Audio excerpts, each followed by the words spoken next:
네, 소개 감사드립니다.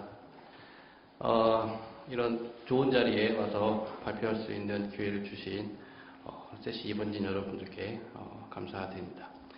오늘 제가 말씀드릴 내용은 심정지 환자의 예후 예측 도구로서 브레인 이메이징에 관련한 내용입니다. 그래서 이게 특별한 CY는 없고요. 이 순서대로 말씀드리겠습니다. 심정지 환자한테 있어서 아웃컴 프릭션은 이제 과연 무엇이고 왜 해야 되고 이런 것들에서 현재 중요한 이슈는 무엇인지에 대해서 말씀을 좀 드리겠고, 예후 예측을 위한 브레인 이메이징의 여러 이제 시퀀스 중에서 이제 가장 많이 연구되고 임상에서 많이 활용되고 있는 non-enhanced brain CT하고 브레인 DWI를 설명을 좀 드리겠고, 마지막으로 이제 이런 연구들의 제한점, 함정 이런 것들을 좀 설명을 드리도록 하겠습니다. 예후 예측은 한마디로 정의를 하면 이렇게 정의를 내릴 수 있을 것 같습니다. 그래서 현재 이 심정지 환자의 예후를 신경학적 예후가 되겠죠. 특히 이제 롱텀 신경학적 예후를 정확하게 예측할 수 있는 도구는 현재는 없습니다. 현재는 없지만 어쨌든 우리는 이제 이거를 반드시 정확하게 예측하기 위해서 노력을 이제 해야 되고 많은 연구가 또 필요한 상황입니다. 아웃컴 어세스먼트 툴은 현재는 세레브럴 퍼포먼스 카테고리를 가장 많이 사용하죠. 잘 아실 거라고 믿습니다. 그래서 CPC 스코어가 1, 2, 3, 4, 5로 이렇게 되어 있고요. CPC5는 이제 사망한 환자가 되겠고, CPC1은 겉으로 보기에는 심정지 전 상태와 똑같은 이런 사람들이 되겠고, CPC4는 식물인간 상태죠. 흔히 얘기하는 베지터티브 스테이트가 되겠고, 이제 굿 뉴로지 아웃컴과 푸어 뉴로지 아웃컴을 이제 결정짓는 이 경계선이 CPC 1, 2를 보통 굿으로 많이 하고 3, 4, 5를 푸어로 많이 정의를 내립니다. 대부분의 리서치가 그렇게 되어 있고, 하지만 이 최근에 이제 TTM 트라이얼 그다음에 카디오레스트 환자의 이 뉴로 리해빌리테이션 쪽이 많이 강조가 되고 그거에 대한 데이터가 많이 발표가 되면서 과연 이 세레브럴 퍼포먼스 카테고리가 이 환자의 신경적 예후를 평가하는 툴로서 적절한가라는 의문점이 굉장히 많이 제시가 되고 있습니다. 특히 이제 CPC1 환자들도 다들 똑같은 CPC1이 아니라는 거죠. 그래서 이제 이런 CPC1 스코어 1 환자들을 이제 주기적으로 팔로우업을 하다 보면 퍼티그를 호소하는 경우도 굉장히 많고, 디프레션을 호소하는 경우도 많고, 그 다음에 하이코티칼 펑션이 떨어지는 경우도 굉장히 많고, 기억력이 떨어지고, 숫자, 계산 같은 거 이렇게 좀 떨어지는 경우가 있고, 사진 멀쩡하고 아무런 이제 모토 위크니스도 없고 하지만, 그런 경우가 이제 많이 발생이 됩니다. 또 하나 문제점 중에 하나는 CPC3를 우리가 보통 이제 리서치에서 푸어하고 디파인을 이렇게 하는데, CPC3 스코어는 이 사람들은 어쨌든 이게 좀 독립적인 생활을 못하고 다 누가 어시스트가 필요하지만 어쨌든 의식을 깬 사람이라 말이죠. 그래서 과연 우리가 CPC3 스코어를 푸어하고 디파인을 하는 게 윤리적으로 합당한 문제냐, 이런 좀 것들이 제시가 좀 되고 있고, 최근에는 이제 모디파이 랭킹 스케일을 조금 써보려는 경향이 조금 있습니다. 그래서 이런 이제 코티칼 펑션 이런 것들에 있어서 MRS가 조금 더 낫지 않느냐 이런 얘기도 좀 있고요. 어쨌든 현재 이 신경학적 예후를 우리가 판정을 할 때 아웃컴 어세스먼트 툴이 완벽한 툴은 현재는 없다. 툴은 없고 통상적으로 CPC 스코어를 가장 많이 사용하고 있고, 그 중에서 CPC 1, 2를 굿아웃컴으로 정의를 내린 연구가 대부분이다 라고만 설명을 좀 드리도록 하겠습니다. 이 이제 예후 예측의 이제 중요성에 대해서 좀 말씀을 드리겠는데, 이거는 굉장히 오래된 연구입니다. BRCT 트라이얼이라고 해서 이 환자들의 이제 타겟팅 템플지 매니지먼트, 예전에는 이제 저체온 치료라고 했던 이런 치료를 하기 전에 깨어나는 환자들이 언제 깨어나는지를 좀 보니까 한 2, 3일 정도에 깨어나더라라고 이제 여기 파란 마우스가 이게 안 돼서 그러는데 이 파란색으로 되어 있는 게 이제 어웨이크 된 환자들인데 대부분 한 2, 3일 정도면 깨어나더라라고 이제 아주 오래전에 이제 보고를 했죠. TTM 트라이얼 이제 잘 아실 겁니다. 유러피안 트라이얼이고 33도와 36도의 이제 이펙티브리스를 이제 비교한 논문인데, 900명 이상의 환자가 입력이 됐었죠. 이 TTM 트라이얼에 포함된 환자들의 언제 깨어나는지 봤더니 이 TTM 트라이얼에 포함된 환자는 당연히 다 이제 TTM 치료를 받은 환자들이니까 한 5일 정도 대략 5일 정도 깨어났다 자발성을 해보고 그래서 TTM을 하기 전에는 한 2, 3일 정도면 깨어났었는데 TTM을 하고 나니까 좀 더 늦게 깨어나더라라고 보고를 했었습니다. 또 하나 싱글센터 연구를 또 보니까 리어밍이 끝나고 나서 어웨이크닝 될 때까지 굉장히 다양한 시간에 환자들이 깨어났다고 보고했습니다. 그래서 물론 우리가 이제 임상에서도 가장 많이 보는 건 리어밍이 딱 끝나고 세더티브랑 NMB 뭐 이런 약을 다 끊자마자 바로 깨어나는 경우가 이제 제일 많죠. 제일 많은데 바로 깨어나지 않더라도 심지어는 뭐 253시간 있다가 깨어나기도 하고 이런 환자들이 이제 발생합니다. 그래서 일단 TTM을 하게 되면 환자들이 좀 늦게 깨어난다. 세더티브도 많이 사용을 하고 이렇게 되니까 아시면 될 것 같고요. 이 TTM 트라이얼의 아웃컴을 이제 보여드리는데 대부분 CPC1 아니면 CPC5 그래서 CPC2, 3는 워낙에 조금 적고요.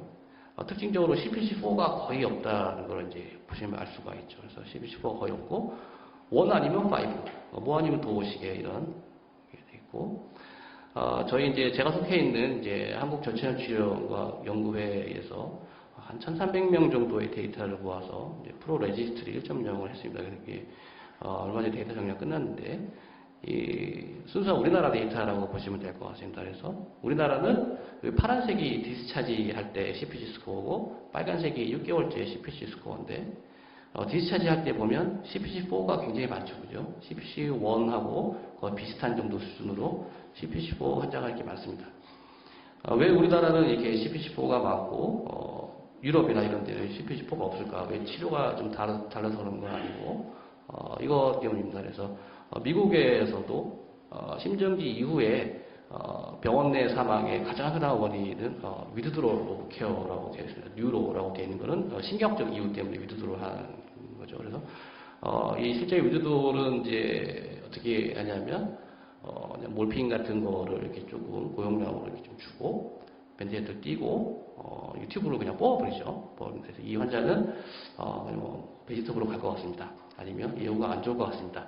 라고 중환자 의사가 판단을 하면 그냥 익스튜베이션 내추럴 코스로 이제 가게 됩니다. 그러면 환자 대부분 이제 사망하게 되죠. 우리나라는 그런 걸 못하니까 CPC4가 많은 거고 유럽에서 나오는 데이터들은 거의 다 CPC4는 거의 없습니다. 그래서 위드돌이 사회적으로 이제 허용이 되어 있어서 그렇습니다. 그래서 문제는 이런 위드드롤 하는 것까지는 좋은데 프리머처 프로노스케이션 그러니까 제대로 된 아웃컴 예측을 하지 않고 튜브를 다 뽑아버리니까 그 중에서 100명을 이제 튜브를 뽑았는데 한두 명을 살 수 있었던 사람이다. 이렇게 되면 윤리적으로 좀 문제가 있죠. 그래서 어쩔 수 없는 뭐 이렇게 사회 현상이긴 하지만 어쨌든 그래서 아웃컴 프리디션은 굉장히 정확하게 해야 된다라고 말씀을 좀 드리고 싶습니다.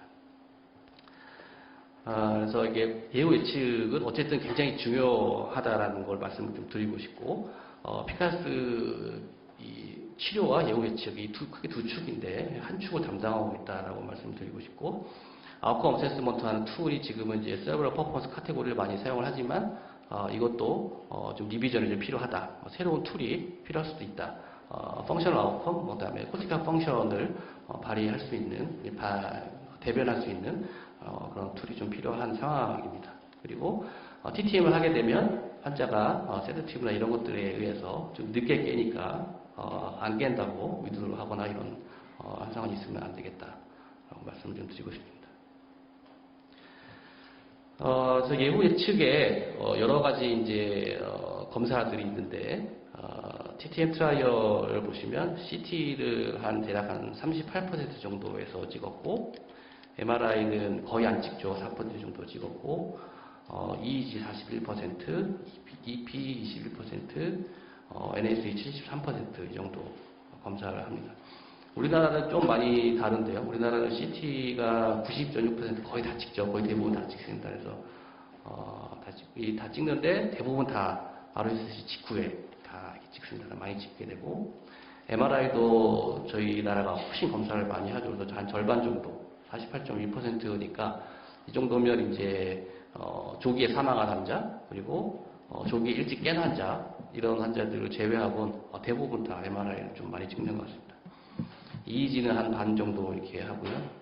EP는 이제 기관에 따라서 할 수 있는 기관이 있고 못하는 기관이 있으니까 한 4분의 1 정도가 되고, NSD 한 60% 이렇게 합니다. 그래서 제가 이걸 보여드리는 이유는 뭐냐면, 우리나라가 그만큼 이 CT랑 MRI를 굉장히 많이 찍습니다. 유로피안 뭐에 비해서. 그래서 제가 오늘 말씀드린 대부분의 데이터가 저희 나라 데이터.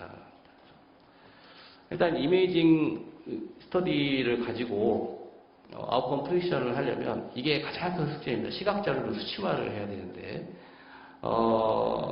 CT 뭐 이렇게 해머리지 있다 없다, 뭐 MRI 뭐 디퓨전에서 뭐 임팍 있다 없다 이런 걸 보는 게 아니기 때문에 어쨌든 이 시각 자료 수치화를 해야 우리가 이제 어떤 컷오프 밸류로 제시를 할 수가 있고, 그다음에 센시티비티, 스페시피시티를 얘기를 할 수가 있고, 또 아웃컴 프리디션은 스페시피티가 무조건 100이 나와야 되기 때문에 그런 문제점이 있습니다. 근데 이런 이 수치화된 이 자료가 가져야 될 조건들이 여러 가지가 있는데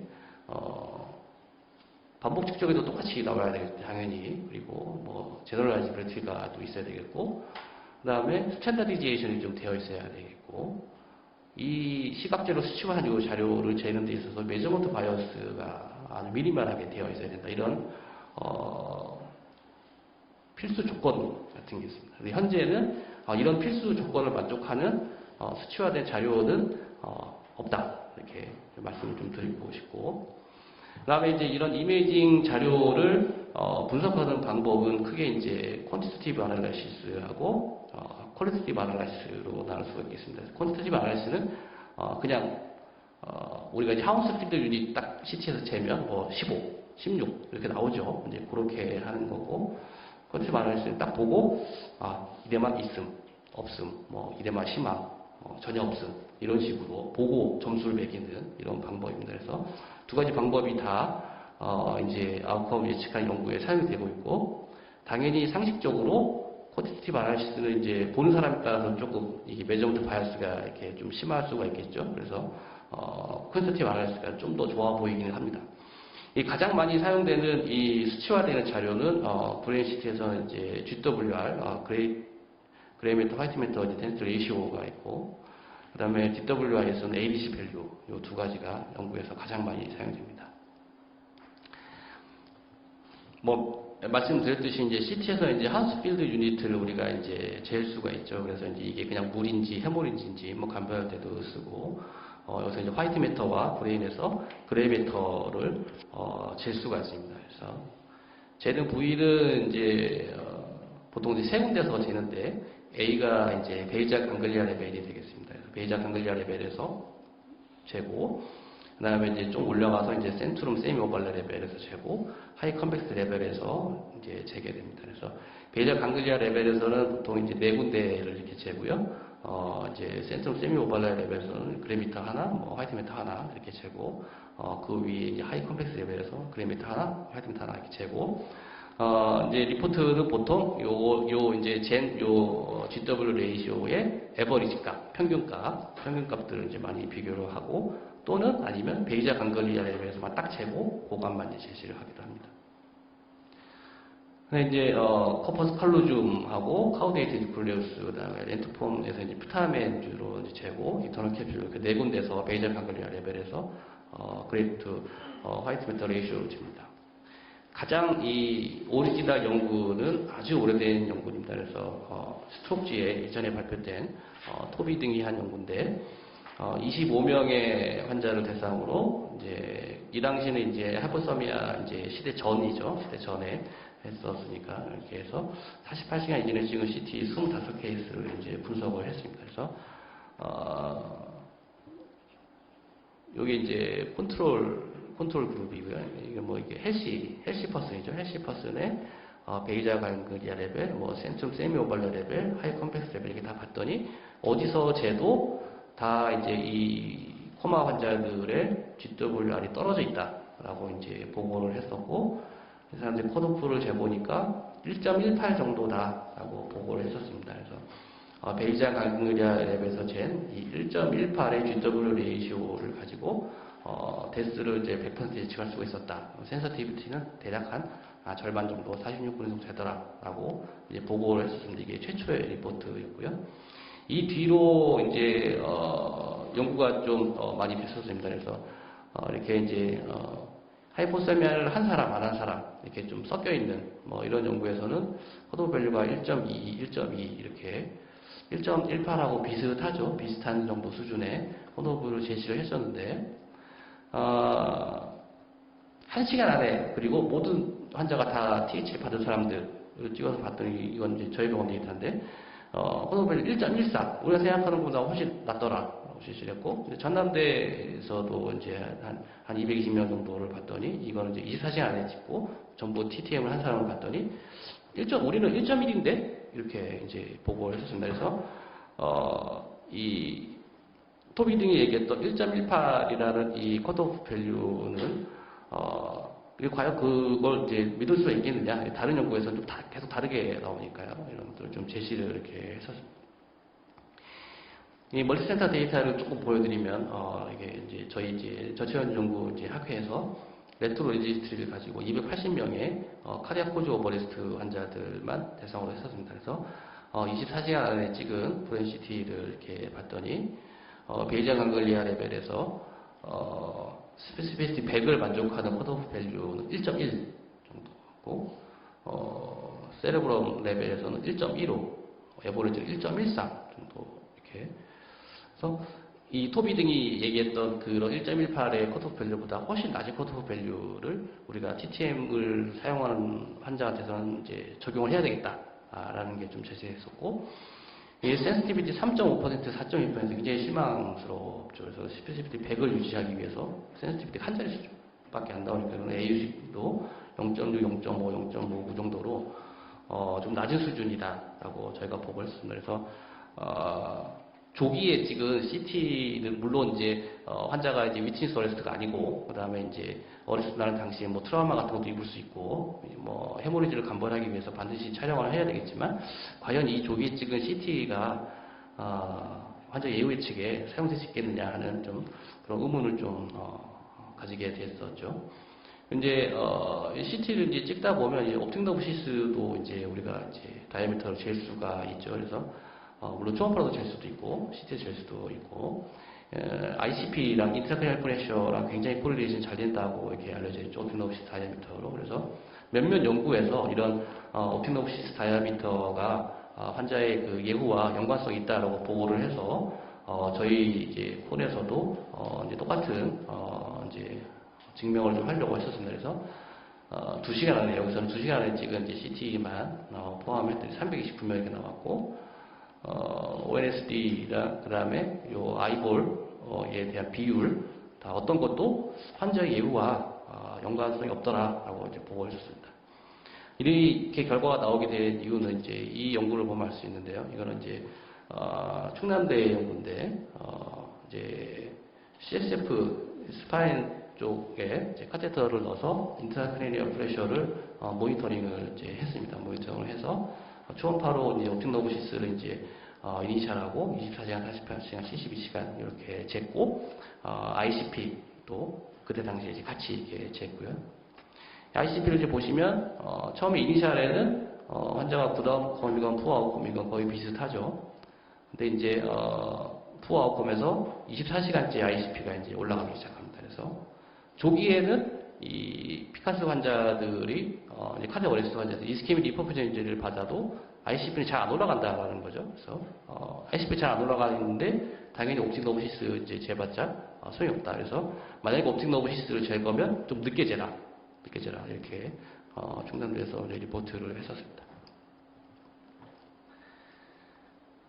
또 마찬가지로 이제 폰 데이터를 가지고 조기에 찍은 거, 그 다음에 며칠 뒤에 다시 찍은 거를 이렇게 분석을 했습니다. 그래서 EPT CT가 한 77명 정도 이렇게 있었고요. 7일 내에 찍은 CT를 이제 비교를 하니까 여전히 이니셜 CT는 굿아웃컴과 푸어아웃컴을 구별하는데 큰 역할은 못하지만 나중에 찍으니까 역할을 하더라라고 보고를 했습니다. 그래서 CT가 피카스 환자의 아웃컴을 예측을 하는데 아무런 역할을 못하는 게 아니고 역할을 하려면 좀 늦게 찍어라 라는 말이 이제 되겠죠. 그래서 TTM 트라이얼도 이제 비슷하게 보고를 했습니다. 356명에 완전 이제 요거 이제 판독 소견을 올리게 했습니다. 그래서 이제 질적 연구죠. 프로젝트 아나리시스인데 노말인지 블리딩이든지 뭐 이데마가 이데마를 봤더니 24시간 전에 찍으면 9.6%밖에 이데마가 없고 늦게 찍으면 45.5% 그래서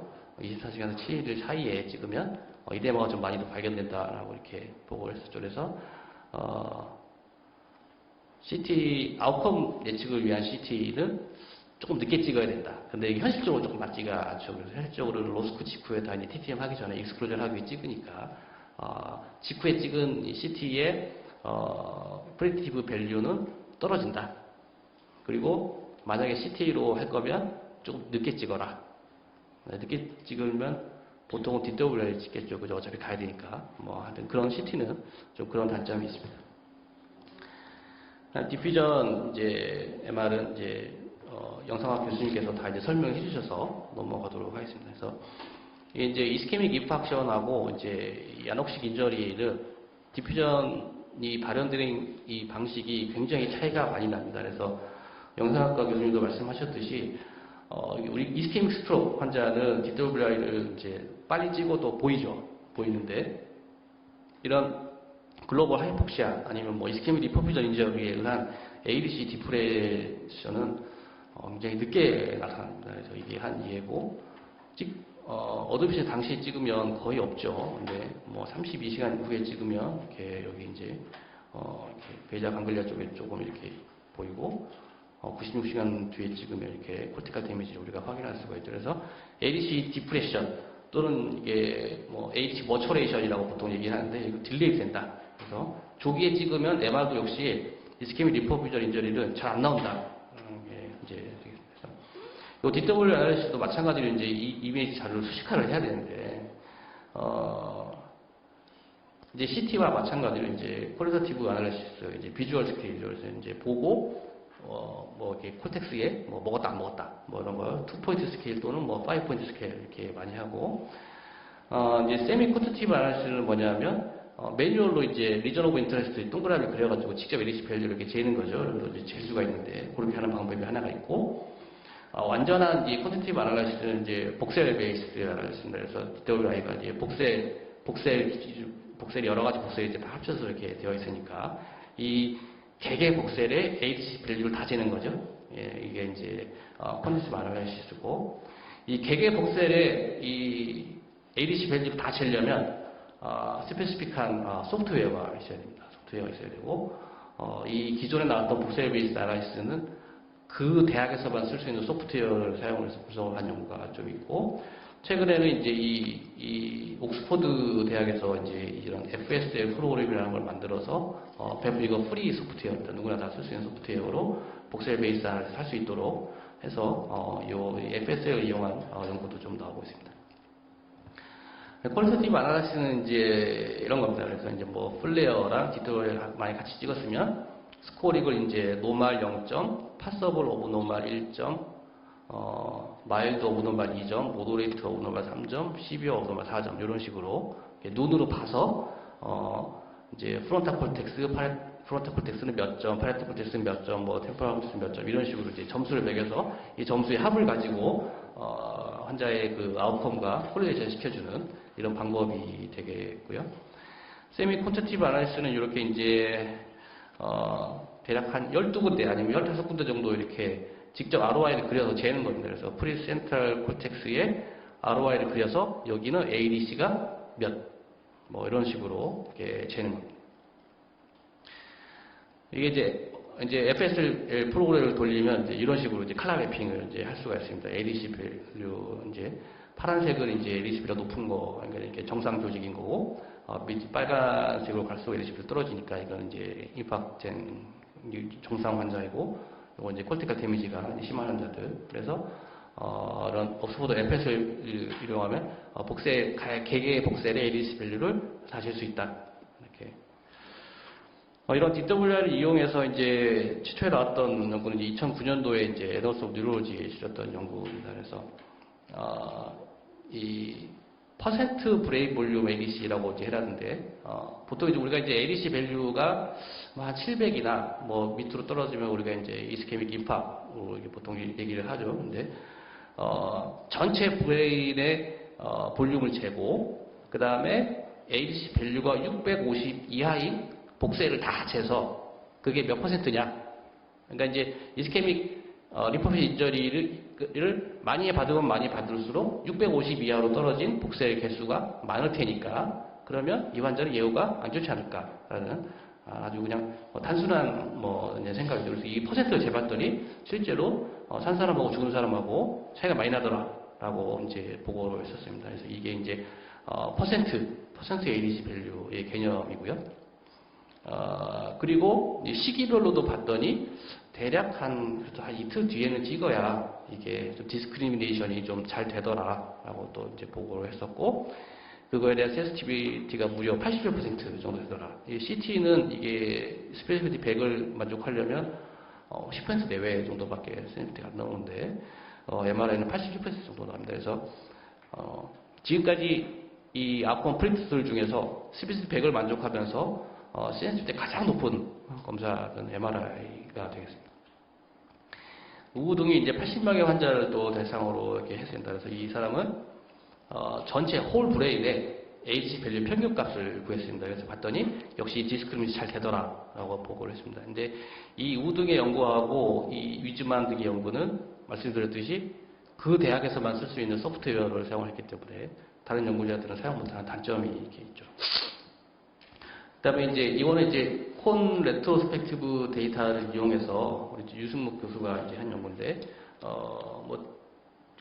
이 퀄리터티브 아나리시스라고 봐도 될 것 같습니다. 그래서 이제 그 172개 MRI에 대해서 다 판독지를 받아서 어디에 뭐 임팍이 있다, 어디에 임팍이 있다, 뭐 이런 거를 any regional brain injury 리전이 있으면 포지티브 디터블이라고 이제 정의를 내렸고 이게 있을 때 센시티비티, 스페시피티가 93%, 86% 정도 된다라고 이제 보고를 했었습니다. 그래서 썼고, 요건 이제 요건 이제 저희 병원 자료인데 22명의 환자들을 이제 리피트 MR을 찍었습니다. 그래서 첫 번째 MRI는 인덕션이 끝나고 나서 33도일 때 24시간 전에 이렇게 찍었고, 두 번째 MRI는 48시간 이후, 그 다음에 7일 이전에 찍은 환자 22명을 분석을 했었습니다. 그래서 첫 번째 찍은 MR하고 두 번째 찍은 MR의 ADC 밸류가 어떻게 달라지는지를 리포트를 이렇게 했었고요. 구다학번 그룹은 ADC 밸류가 조금 올라갑니다. 왜냐하면 이 ADC 밸류는 환자의 체온에 영향을 좀 받습니다. 이게 절대값이 아니고 환자의 체온이 떨어지면 ADC 밸류도 조금 떨어집니다. 그래서 그런 건데 어쨌든 첫 번째 MR보다 두 번째 MR 찍으면 구다우컴 그룹은 프리센트럴 코텍스, 포센트럴 코텍스 다 이제 조금 올라가는 경향이 있고, 푸아우컴 그룹에 조기에 찍으면 잘 안 나오다가 이제 늦게 찍으면 나오는 거죠. 이렇게 떨어지니까요. 그래서 이런 것들을 보고를 했었고, 그다음에 콜텍스와 딥 뉴클라이의 이제 ADC 체인지도 콜텍스는 이제 대부분 다 이렇게 떨어지는데 딥 뉴클라이는 떨어지는 사람이 있고 안 떨어지는 사람이 있고, 그래서 이런 ADC는 밸류는 변하는데 구다우컴 그룹, 푸아우컴 그룹, 아우컴 그룹에 의해서도 달라지고, 그다음에 시간에 따라서도 달라지고, 위치에 따라서도 달라지고 이런 특징이 있다는 것을 이제 보고를 했었습니다. 이게 이제 그 FSL 프로그램을 이용해서 110명의 환자의 이제 그걸 쟀죠. 각 복셀의 ADC 밸류를 이렇게 다 쟀습니다. 그래서 여기서 이제 우리가 이제 만들어낼 수 있는 그 수치화된 자료는 홀 브레인 민 ADC. 그래서 이제 브레인의 전체 복셀의 평균값이죠. 전체 복셀 ADC의 평균값을 구할 수가 있고, 아까 말씀드렸듯이 그 컷오프를 일정하게 줘서 600 이하의 ADC 밸류가 600 이하인 복셀이 몇 개냐? 그러면 전체 브레인의 복셀이 몇 개냐? 나누면 퍼센트가 나오니까 이걸 두 가지를 쟀습니다. 그러시면 민 ADC 밸류도 양군 간에 이제 굿 아웃컴, 포 아웃컴 간에 차이가 잘 나고, 그 다음에 이 퍼센트 볼륨, 그러니까 이 컷오프를 750부터 400까지 이렇게 50단위를 이렇게 줬었는데 대부분 다 디스크리미네이션이 잘 됩니다. 이게 복사의 베이스 아나리시스 하면 이렇게 잘 되고, 그 중에 가장 이 AOR이 높은 걸 봤더니 400이었다. 그래서 이제 저희가 보고를 했었습니다. 그래서 조기에 찍은 24시간 전에 찍은 48시간 전에 찍은 환자의 AOR도 4.68이고 전체 환자의 AOR은 3.91이고 늦게 찍으면 더 디스크리미네이션 훨씬 잘 돼요. 11점. 그러니까 PV 400이 제일 정확한 것 같다. 복사의 베이스 아나리시스 해보면 이렇게 좀 보고를 했었습니다. 뭐 이게 AUC 값도 이제 굉장히 이렇게 높고요. 그다음에 스페시피 100을 만족하는 CSDPT도 이제 CT보다 훨씬 높은 걸 우리가 알 수가 있죠. 60% 이상, 70% 이상 이렇게 나오니까요. 이걸 보고 있었습니다.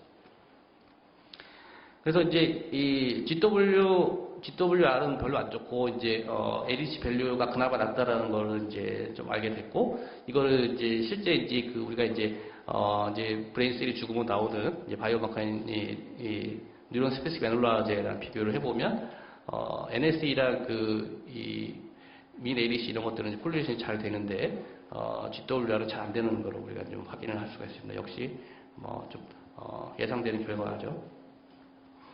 이제 몇 가지 이제 피플이 있는데 하나는 인터스캐너 버레빌리티가 있습니다. 이거는 CT도 마찬가지고 DWI도 마찬가지입니다. 그래서 장비별로 틀리게 값이 조금씩 틀리게 나옵니다. 그래서 이건 이제 여도성모병원에서 102명의 정상 CT죠. 정상 CT에 조마톰이라는 이제 지멘스에서 나온 CT 기계랑 그다음에 GE에서 나온 이제 라이트 스피드랑 디스커버 이 세 머신을 비교를 했어요. GWR을 이제 비교를 했더니 각 머신별로 정상 환자인데도 GWR이 좀 차이가 난다라는 걸 좀 보고 있습니다. 그래서 이게 GWR 레이시오가 인터스캐너 버라이어빌리티가 있고, 그 다음에 재는 사람에 따라서 또 조금씩 좀 이렇게 메저먼트 바이어스가 있고, 요건 이제 요거 이제 UPMC 피츠버그 데이터입니다. 그래서 240명의 GWR을 이렇게 이제 세 군데서 쟀는데 두 번째 그 인베스티게이터가 한 5%만 딱 뽑아서 쟀어요. GWR을 똑같은 그러니까 1번 연구자도 재고 2번 연구자도 잰 거죠. 1번 연구자는 240명을 쟀고 2번 연구자는 5%만 딱 재서 두 개 값이 얼마나 일치하는지를 봤습니다. 그래서 이게 메저먼트 바이어스가 어느 정도인지 봤더니 상관계산이 0.6 정도. 그래서 이게 연구자들의 이 사람들은 뭐 괜찮다라고 보고를 했지만 이게 보는 사람에 따라서는 GWR을 이렇게 수동으로 저렇게 재면 좀 차이가 메저먼트 바이어스가 분명히 있겠다라는 생각은 반드시 이제 하게 되어 있습니다. 마지막으로 또 하나는 문제는 이제 셀렉션 바이어스인데 요거 이제 UPMC 데이터인데 대략 한 5년 정도 이렇게 전체 680명 중에 24시간 안에 CT 찍은 사람이 258명이고 와중에서 또 분석 못하는 사람 빼면 240명. 그래서 이제 과연 그럼 240명이 이 전체 포스트카리어스 680명을 대변할 수 있느냐라는 문제가 이제 있죠. 그래서 이게 셀렉션 바이어스 문제고요.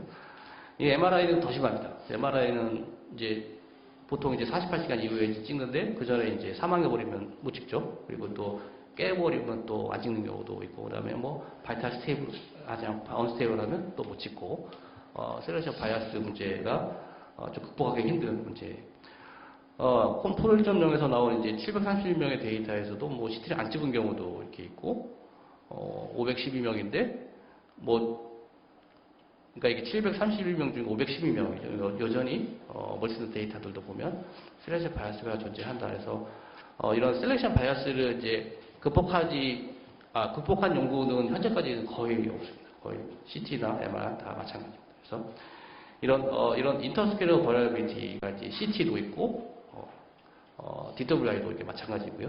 메저먼트 바이어스 역시 마찬가지고, 이런 셀렉션 바이어스도 마찬가지로 CT와 DWI 다 가지고 있습니다. 그래서 말씀드리고 싶은 이제 마지막 이제 제 슬라이드인데요. 어쨌든 이런 이메이징은 타이밍이다. 타이밍. 그래서 적절한 시기에 찍어야 어떤 아웃컴 프릭션의 어떤 프레디터빌리티를 보장할 수가 있다라고 이제 말씀을 이제 드리고 싶고, 보통 우리가 로스크 직후에 찍는 이 어얼리 브레이시티를 굉장히 포스트 밸류가 떨어진다라고 말씀드리고 싶고, 이 GWR도 마찬가지고 OS도 마찬가지고, 이 DWI의 어떤 아나리시스 테크닉이 스탠다디제이션이 전혀 안 되어 있다. 그래서 이제 누구는 뭐 퀀티터티브로 하고 누구는 퀄리티브로 하고 그다음에